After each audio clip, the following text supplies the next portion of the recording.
Hello, everybody, and welcome to our inaugural LinkedIn event. I'm David Bishop, partner at Brick Meets Click, where I lead our consumer research and retail benchmarking practices. In addition, I have the privilege of supporting retailers and providers like Mercatus in areas of marketing and merchandising, and most extensively in e-commerce. You know, as we look at the business today, e-commerce, as most people know, is a complex, costly, and oftentimes confusing part of the business. However, we can no longer dismiss it, as now it is just a little too big for most people's liking, north of 10% in many cases. So what's the solution? Well, that's the goal for today. Our solution is to help you understand how you can build a stronger, more sustainable and sound e-commerce strategy using the 3 C's framework. I'm joined today with Sylvain Perrier, like the water, CEO and president of Mercatus, as well as his sidekick, Mark Fairhurst, vice president of marketing. Welcome, gentlemen. I am so glad to have you both here today. Sylvain, I'll toss it off to you. I've always loved having our conversations with you. You bring such a refreshing and sometimes surprising perspective. For instance, the inventor of the first dash cart before it was so named a dash cart. So welcome, Sylvain, and glad to have you here. It's great being here, and I am bubbly, just like the water. And isn't it cool, like we're doing this LinkedIn live event? You know, it is. You know, who knows what can happen at any moment. We could have history in the making, and it will all be on Mark's shoulders. As Mark, you're going to be moderating this conversation, keeping Sylvain and I on task and on schedule, as I know, you know, we have a lot to cover. A Herculean task, if there was one, David. So it's good. Well, good to be. No pressure, just your job's on the line. Yeah, it's great to be here. You know, I can see conversation in the chat already. We encourage everyone to use the chat, ask us questions, provide feedback as we go. Just be aware that there might be a slight delay between the chat and what shows up on the responses here. We may have time for questions during the session. We'll try to get to them. We'll also leave some time at the end to address. We'll aim for about 30 minutes of full-on discussion, and then about 10 to 15 minutes to answer any questions at the end. Just for those who would like to know, a replay of today's event will be available in your feed afterwards, and the slides will be posted on the event page after the event. So, okay, I think I've done my housekeeping bit. So, David, before we jump into the operational strategies framework, can you explain, because I know you have referenced this, if 2020 was the year of acceleration, you have described 2021 as the year of reconciliation in grocery e-commerce. Can you elaborate on that? Yeah, absolutely. And Cindy, if you wouldn't mind putting up the slide. And thanks to you, Mark. I think I posted that on LinkedIn, and you kind of amplified that was a coining of a phrase that I didn't intend at the time, but it's a compliment nevertheless. So as you look at the chart, specifically the bar charts on the slide, you know, what we're looking at is e-commerce share of total grocery spending in the U.S. And, you know, I think we don't need to dwell on it. Everyone knows the disruption that COVID had on our business in 2020. You know, we can see that rapid and dramatic jump. If we look at August of 2019, which is what we use as our proxy for pre-COVID, because we weren't looking at this every month at the time, to April of 2020, you know, we had this massive jump. It's almost a fourfold increase. We went from, you know, around 6% of total grocery spending online in 2019 to close to 24%, believe it or not. Now, when we look at that, this is across all 3 ways online orders are received by customers. So that's not just home delivery or pickup. It's also going to include the ship to home that most of us would associate with Amazon deliveries on our doorstep. You know, as we look at 2021 year over year, we can see that it's come down. You know, what comes up must come down. We see that. But the point is, it's settled at a really high or elevated level. We're still north of 20%, when we look at total share of wallet. So, as we catch our breath after retailers have rapidly responded extremely well last year to all these capacity-driven constraints, they're now able to go back and look at their strategic plans. Well, assuming they have them, and then look at, are those assumptions still true? What were we thinking about the future? Again, we like to say everyone was planning for the future, but no one was prepared to live it. And that's what we had last year. So as we catch our breath, we're going to see that reconciliation this year because, again, e-commerce has grown so large, so fast that you no longer can dismiss or minimize these high cost to serve channels as compared to in store. It's not going away, so we have to address the elephant in the room. Excellent. Dave, Sylvain, do you have anything to add to that at this point? Yeah, the numbers that David is showing are certainly synonymous with what we're seeing happening in the market, whether it's Mercatus client or not. I think the reality is the pandemic kind of hit so fast that although we like to think some retailers were planning for the future, I think they just weren't ready for it to just accelerate so quickly overnight. And now we're seeing a lot of retailers that are thinking strategically, what do they need to be focused on for the future? Because depending on where you are geographically in the United States right now, there's some retailers that are not seeing a retreat in the revenue that's been generated online. The mix has changed. And I know we'll get to talk about this a little later on. Like curbside pickup is really taking up steam. So it's quite interesting what we're seeing in the market right now. Yeah, go ahead.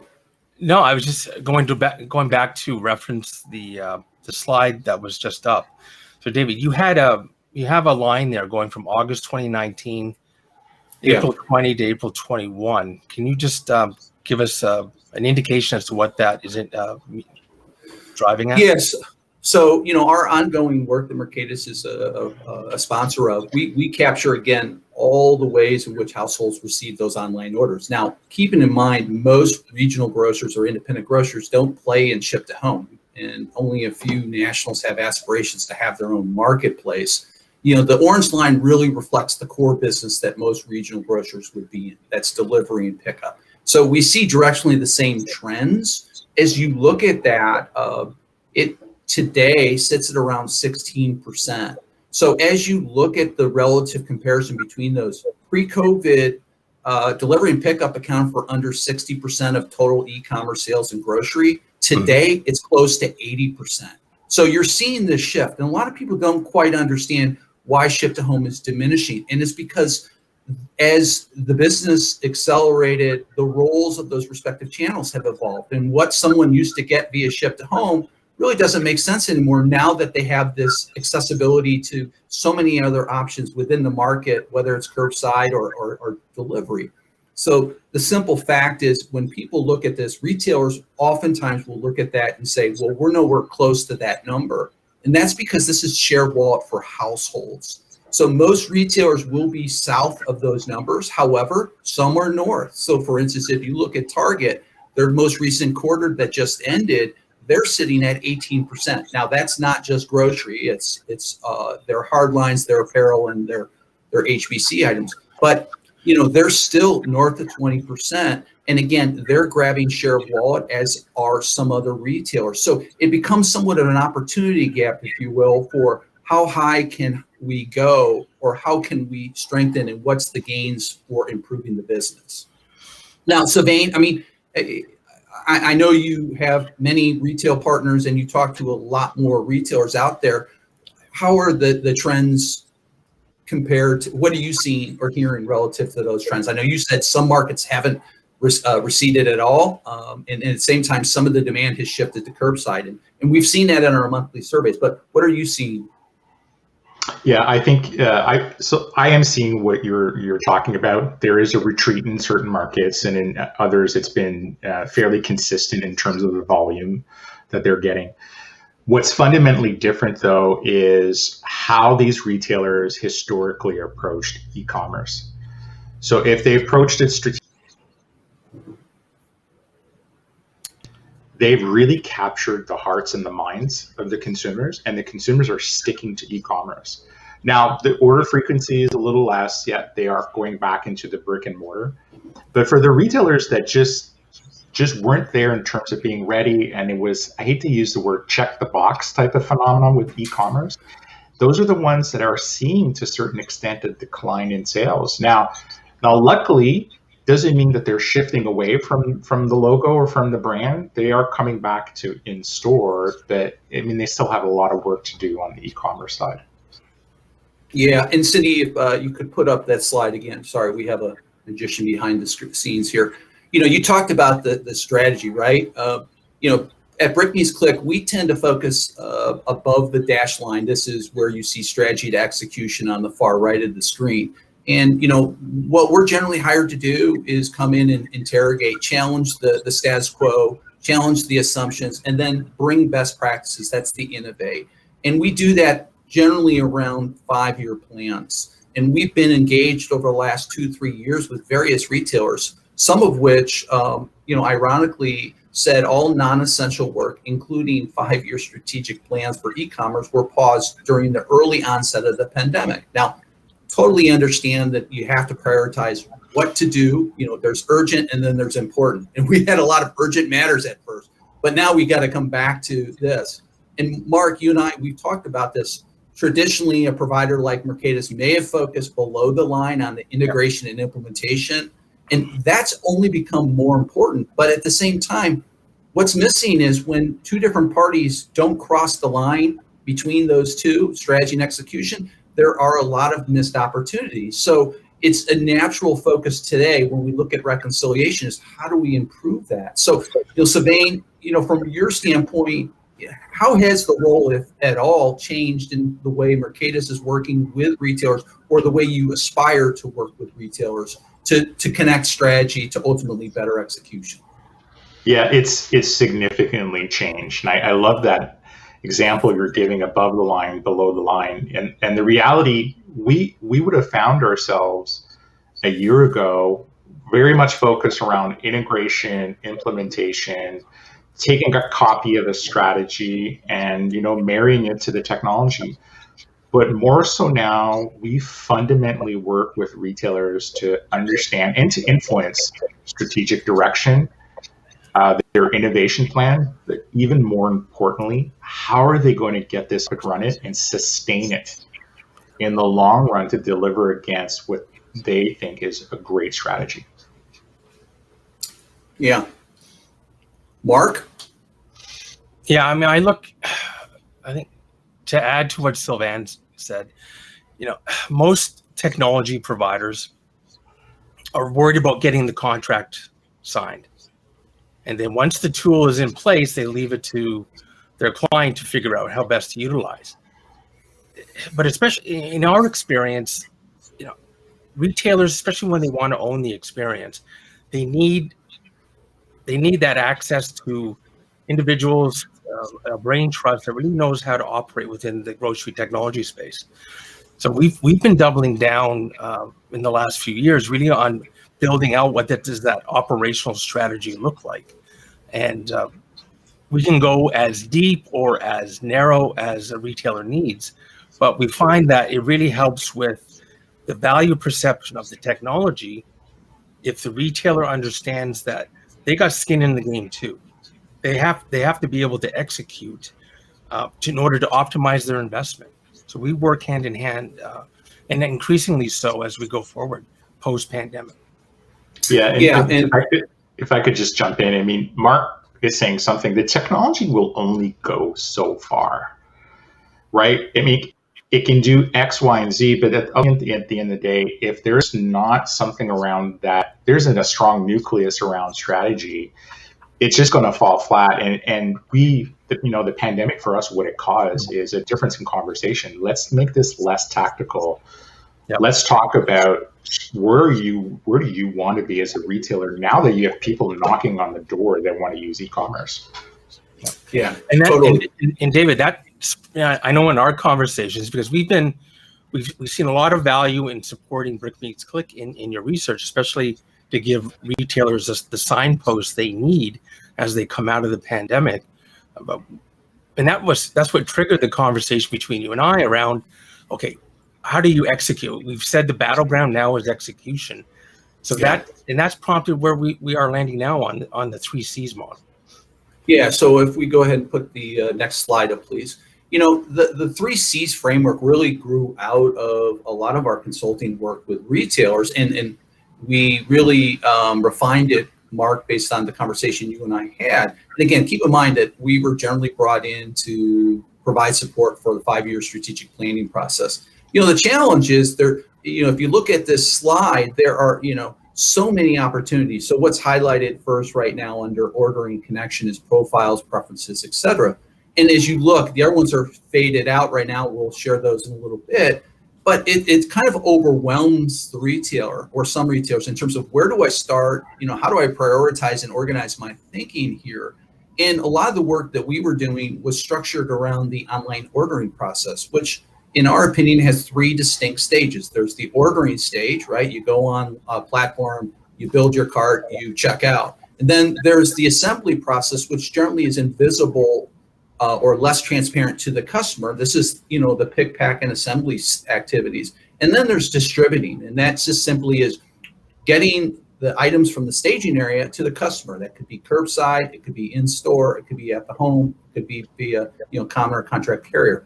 But what we were missing was this cohesive kind of set of strategies that coalesced and helped, organize this into some really strategic aspirations, which is what the 3 C's are. They're 3 strategic strategies that aspirationally kind of lay the path for, improved profitability going forward. And it really helps organizations understand what's mission critical. So we'll talk about what do we mean by connection, control, and cost.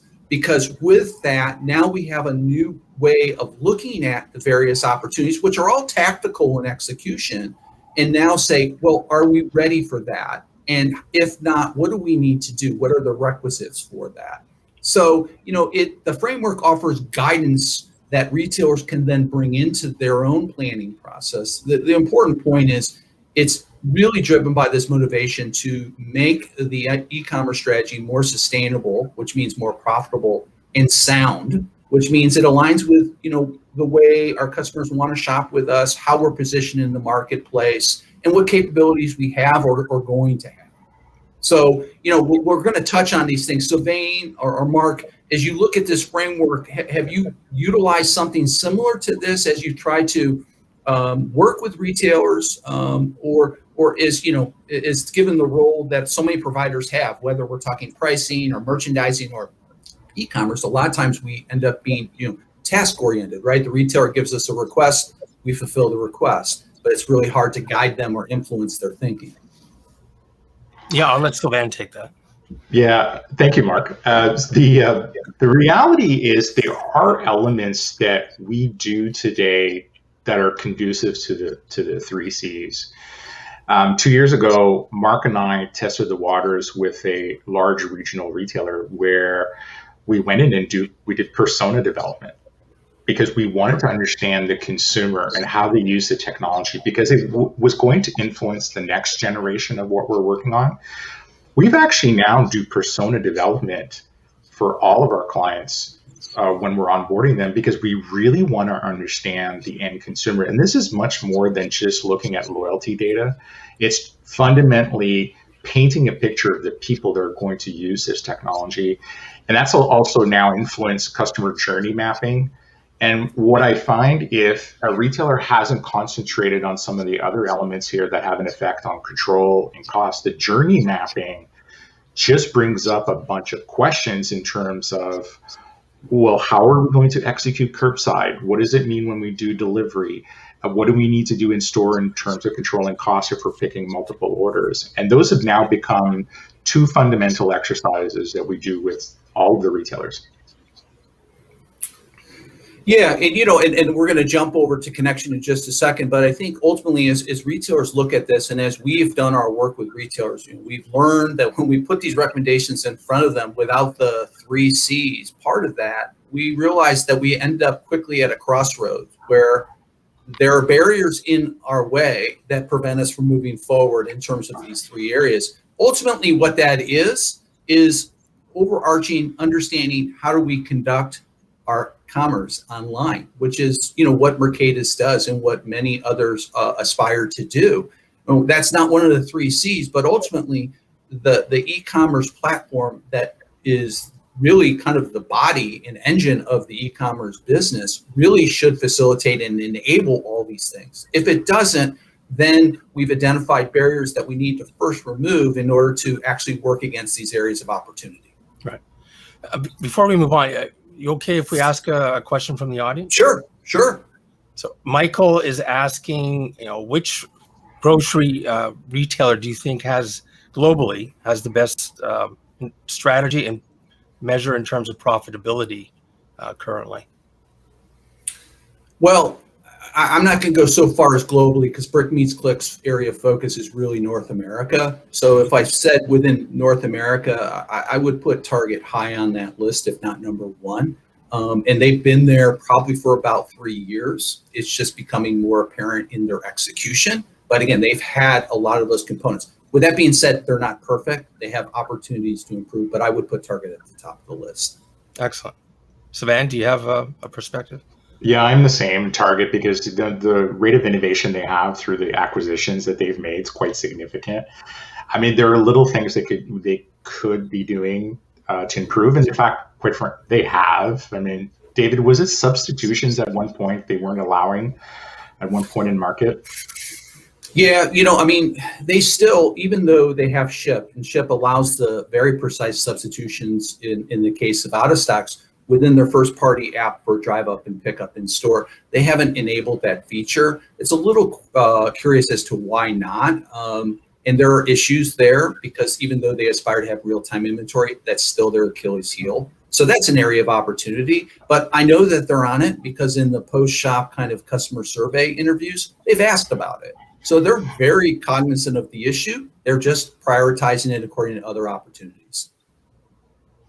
Excellent. Okay. All right.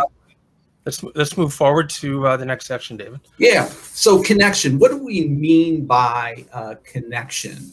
Part of that, sorry, I had something here, is that we really want to own the connection with the customer. The key is that we need to understand where those connections matter most. There are many different points of contact we have and we can talk about. And the real goal or outcome that we're seeking is to strengthen that relationship or bond with that customer, right? They're no longer just a number, they're a name. We know who they are, we know where they live, we know how they want to shop with us, we know their preferences. So we really are much more integral to them than simply a place where someone else fills their grocery order. So as you look at connections, and again, we talked about starting with the user profile, right, to then identifying preferences. Eventually, as you start to use it, you have purchase history, and Sabine, you touched on personas. These are all elements of connection. There are many others across, assembly and distributing, but if we're just looking at ordering, they're there. And Sabine, you touched this.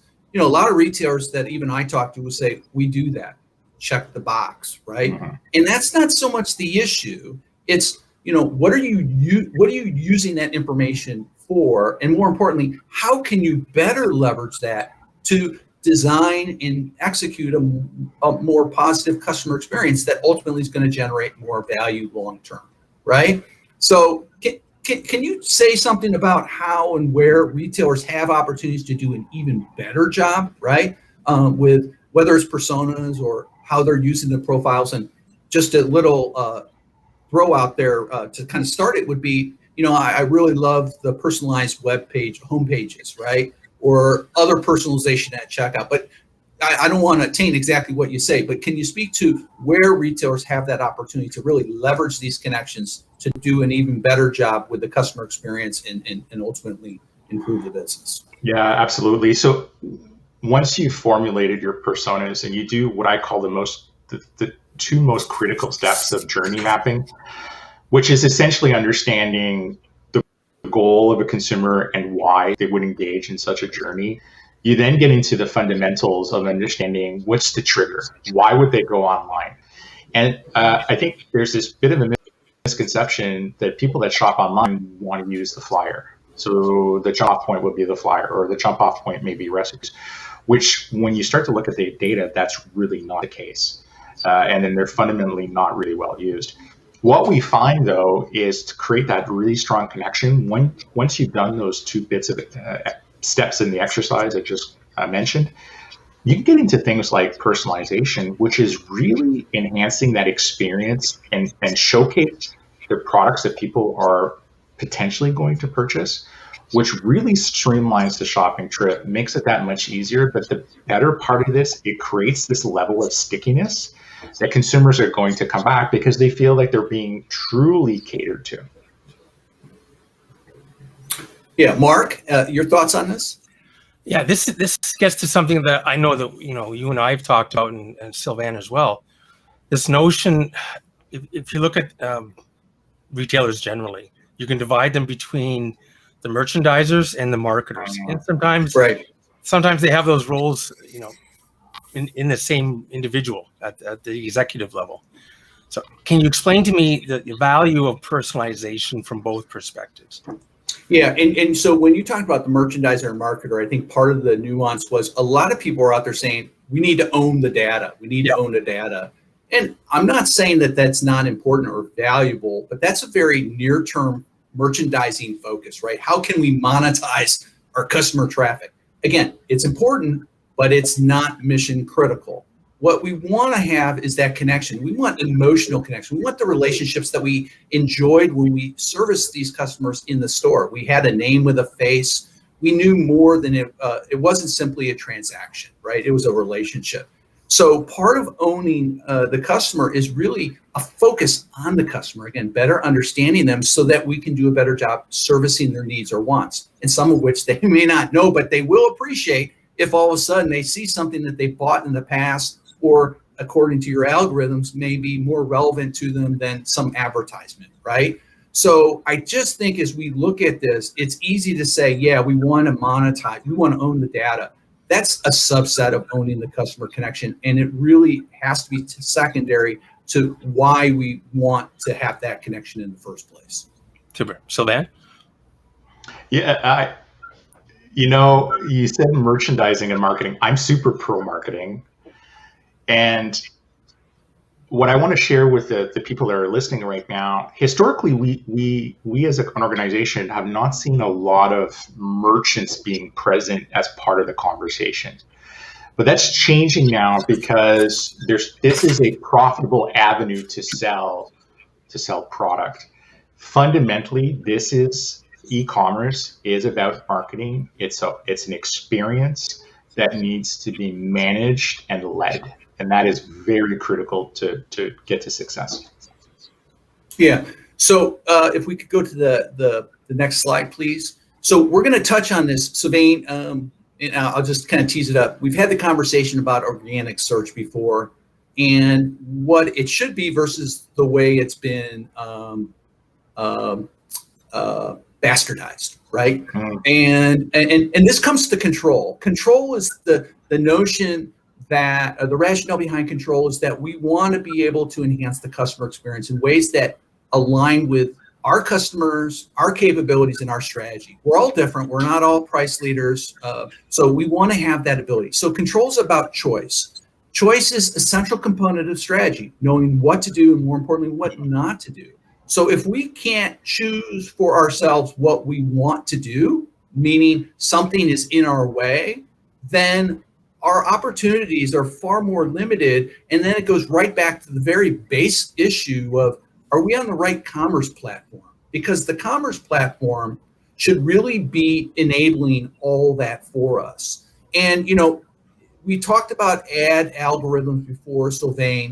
And if someone wants olive oil, the retailer should choose what the algorithm does. Do they just basically show the ad that had the highest auction bid, or do they highlight private label, or do they highlight something else? But if a brand is called, a brand should be delivered. And what we know, especially on third-party marketplaces, is that the ad algorithm trumps the relevance of the search. And it actually says that we're giving you the results based on relevance, which we know isn't necessarily true and actually counterproductive to creating a more seamless, personalized shopping experience. So, and you don't have to talk about organic search, but what other areas, and we could go on and on, are there issues of control where a retailer says, yes, I want to do that, Sylvain. However, my contract doesn't allow that, or my platform doesn't support that. I mean, how do you go about that conversation with retailers? It's not an easy one. Yeah, no, it's quite frankly, it's one that we're having almost on a weekly basis. And I generally start off by saying the principles of organic search have been well established for years now, and consumers' expectations. So if I was online shopping and I specifically put a name of a product or a brand name, that's what I expect to be returned. And I find more often than not that retailers are okay with that. But where it gets a little bit more complicated is if somebody is typing something generic, a generic word, like let's use yogurt, for example. This is where you're going to see retailers want a degree of control. And I wouldn't say bend the rules of organic search, but influence them.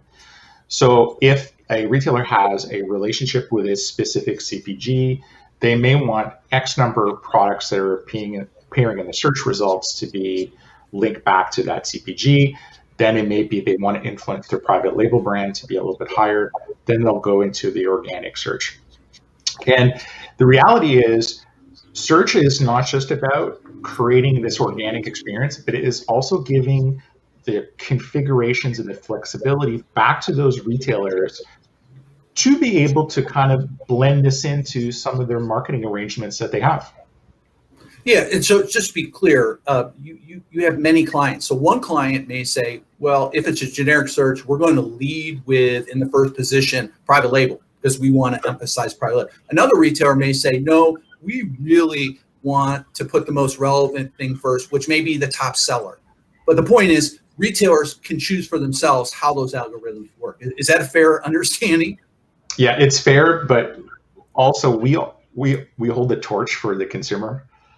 And we want that seamless organic search result to come up and not, overtly bend the rules. But we have that flexibility. And I know we'll kind of go into the next area, Mark, with cost. But obviously, a lot of people are focused on ad sales right now, ad monies, right? I mean, ad monies don't just relate to search. Obviously, there's many other places on the platform that ad monies can contribute to influencing what ultimately is in the basket. So we're not saying ad dollars are in conflict with control, but rather just put in context of how you want to control the customer experience. Is that fair, Mark? Yeah, absolutely. I think just branching off, because we did get another question about search. So Michael is asking, why is there not a grocery aggregator of online prices? If you look at electronics, you see that. You look at apparel, you see that, but not in grocery. You have any thoughts on that, David? Well, I don't want to say categorically there are price aggregators out there, but there are applications out there that essentially will take the basket of goods that you're shopping and show you the relative value across retail chains of interest. It may not be an exhaustive list, and it may be hodgepodge here and there in the US, but there are some applications that are out there. The UK had those early on. So that type of price discovery is ultimately something that will come commonplace as someone does that, either with the cooperation of retailers or without it, through scraping. So it's just a matter of time in terms of how present that becomes. And then that really is a question of, are you going to win if you compete on price? Well, we know that that's a race to the bottom, that few will win. So, how do you handle that? I think within the broader context, right? Exactly. And it also speaks to the control issue that a retailer has. Yeah. So let's go back to the next slide up, which is cost. So as we look at cost, this is driven by the motivation to improve profitability. Well, let me be clear. I say improve profitability. I'm not saying it's profitable. Some people may claim it's profitable on a contribution margin basis or not. We know this is a high cost to serve. Mark, are you typing? No, are you typing? That's my better half. Okay. That's fine.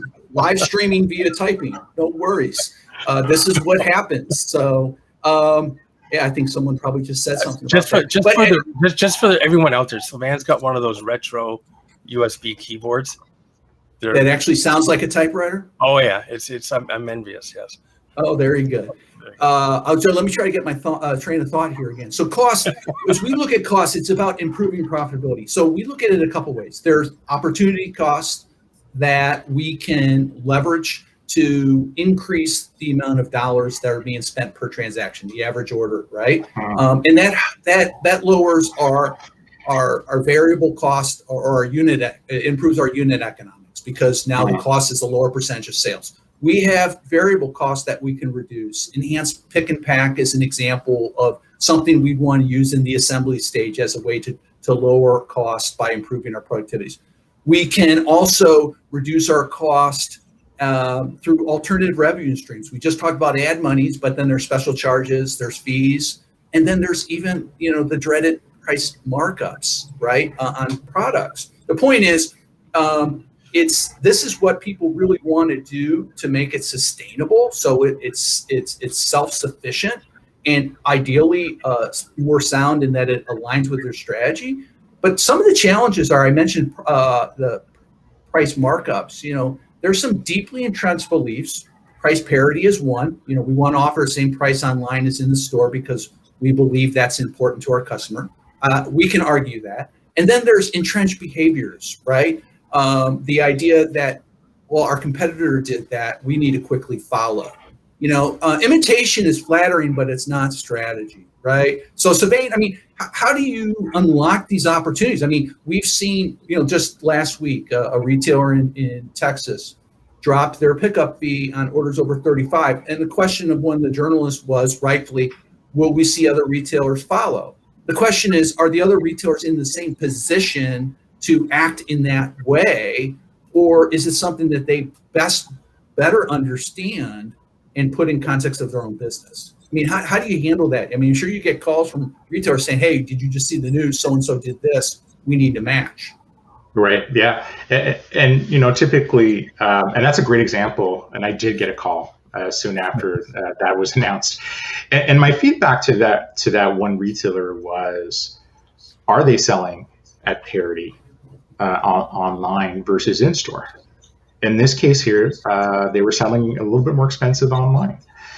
What is the snappy BT usage in that state and in the markets where that retailer is? And specifically the retailer I was speaking to, it's actually quite high. I said, great. So they've kind of removed the barrier to allow people that are using a snappy BT to be able to use that specific retailer services.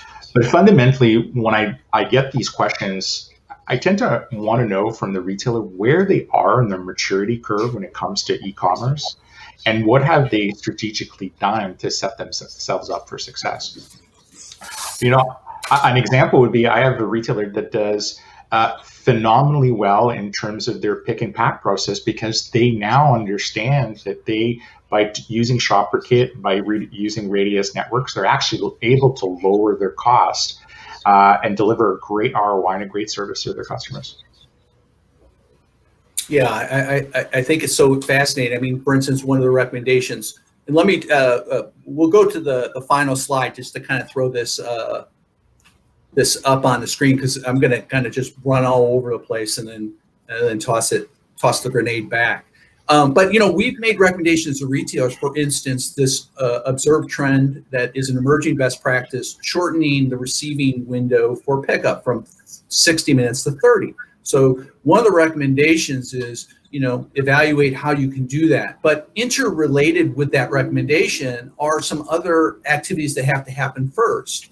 The enhanced pick and pack is one example of that need to have that orchestration, coordinating these orders, right, in doing that. But even beyond that, it was the ability to make the change on the platform. One of the things we heard was, we agree with that. Unfortunately, we can't do that within the constructs of the e-commerce platform that we're operating under. So that fundamentally means we have to migrate to another platform.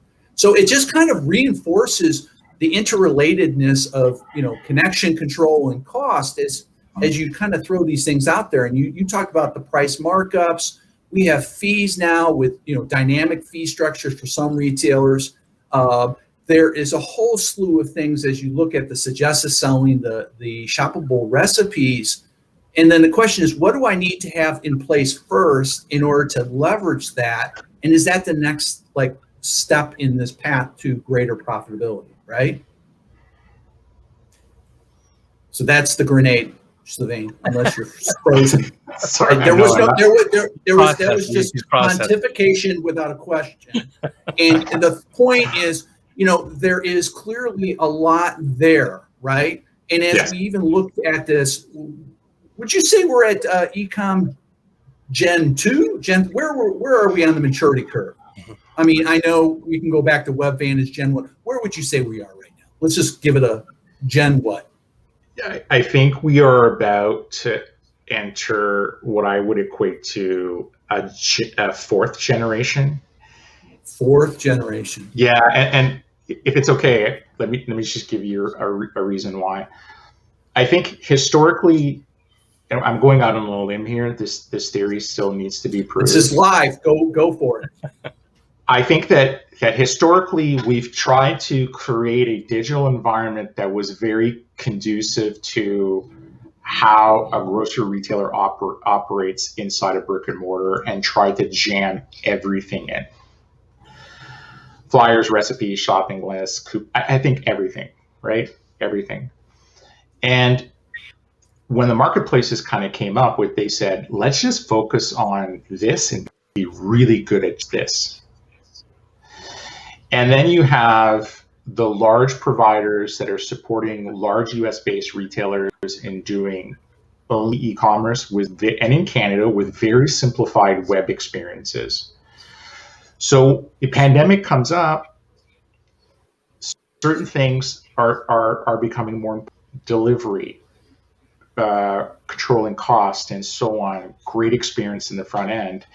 And the reality is, I think this fourth generation is going to take the mishmash of everything I just said and is going to focus on really good and very simple e-commerce experience on mobile and web, tied to strategy, tied to profitable execution. And everything else around that, if it can't deliver within that, is going to be noise. So that's the edict that you have as marching orders for your team at Mercatus. I will tell you, we're still researching and we are monitoring user behavior and how they interact with existing controlled by Mercatus and not controlled by Mercatus digital properties to get a really clear sense of that evolution of their mindset. Yeah, I mean, from a customer standpoint, again, this whole notion of seamless shopping, which is what we can measure and how we can test the strength of someone's omni-channel strategy. And one of the things that, at least for me, and Walmart was an example, they started with 2 apps. And originally they said, well, they're 2 different occasions, 2 different shoppers. Well, we all knew different. Eventually became one.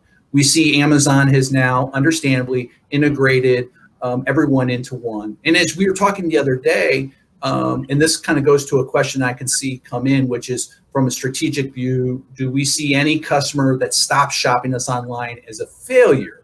I would say if I'm the retailer and someone who shopped with me online doesn't shop online with me anymore, but chooses to shop with me in store, no, I don't see that as a failure because I'm still capturing the share of wallet. And we recognize that preferences are dynamic and the conditions are changing where people have more confidence or comfort in shopping the preferred way, right? But one of the things we talked about was, this evolution of focusing more on omni-channel, which is shopping the way you want, where you want, when you want. So the use and utility of that mobile app that you talked about in the store is important as well, not just to e-commerce, but to the store. And that may encourage broader adoption of the mobile app, which could tangentially encourage someone who hasn't, believe it or not, tried to shop online, right?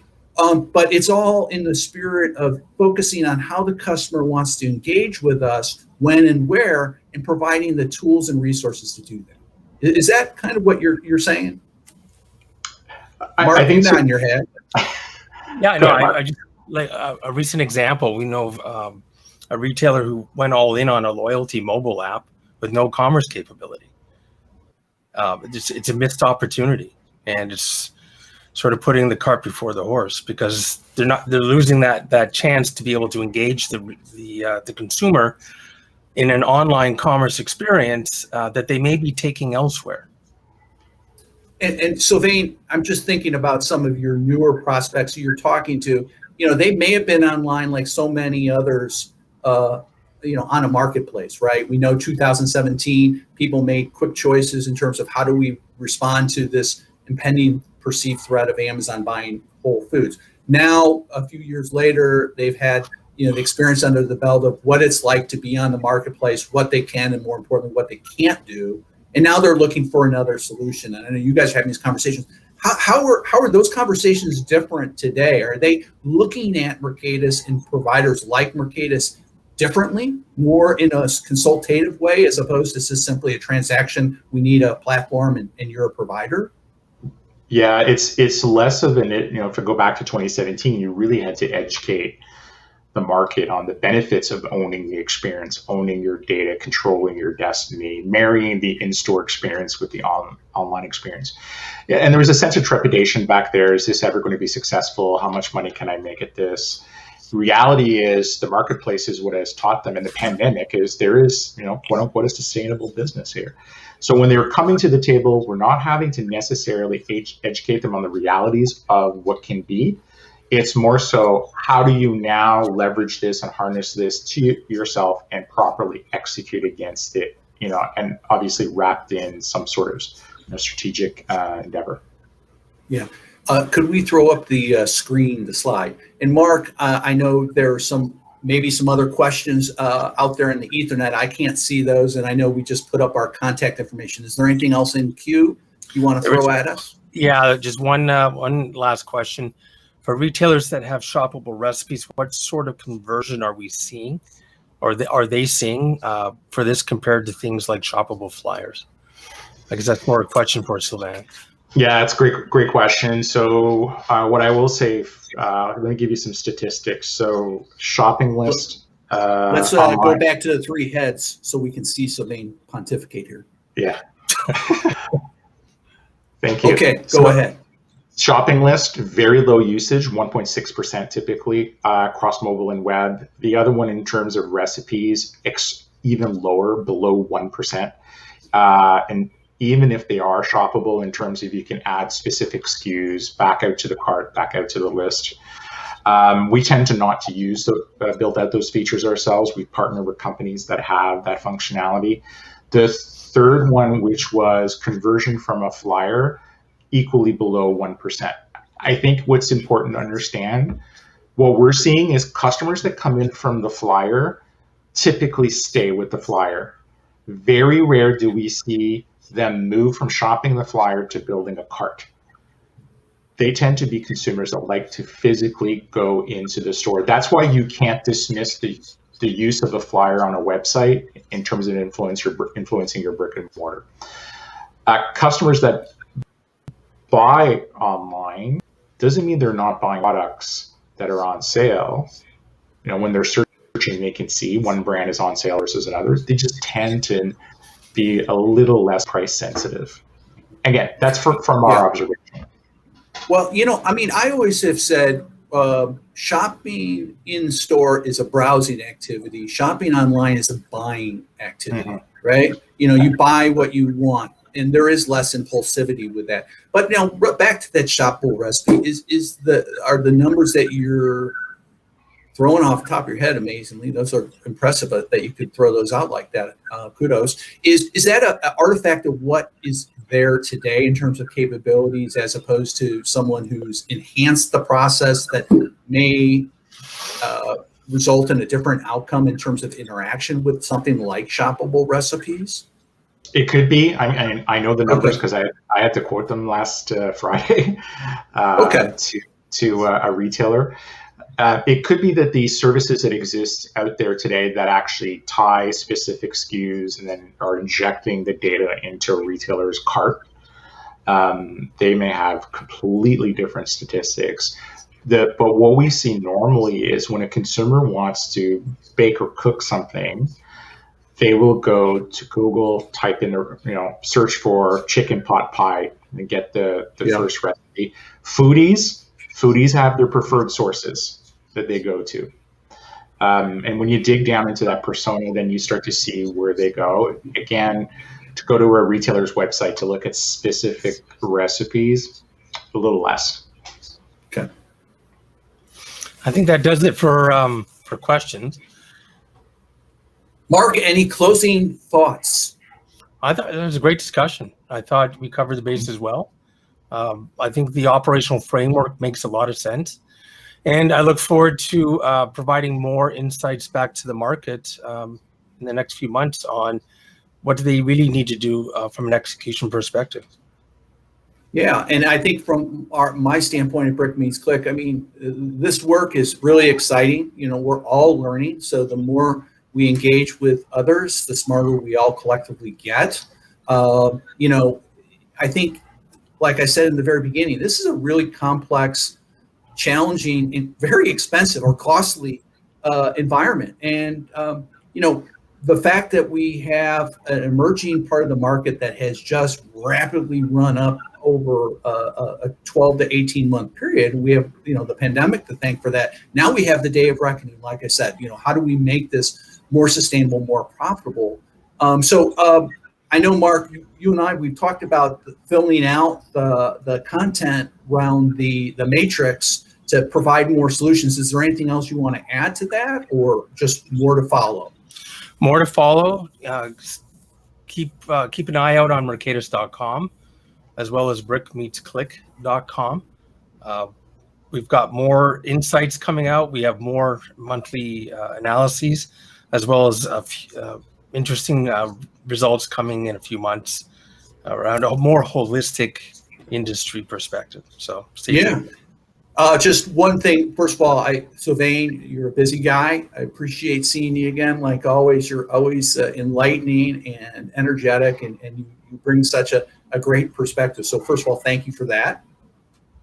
And Mark, you're welcome. Thank you. I guess because Sylvain was here, we had to have you here as well, but you did pretty well keeping us on track. Okay. I'm just going to throw out the opportunity.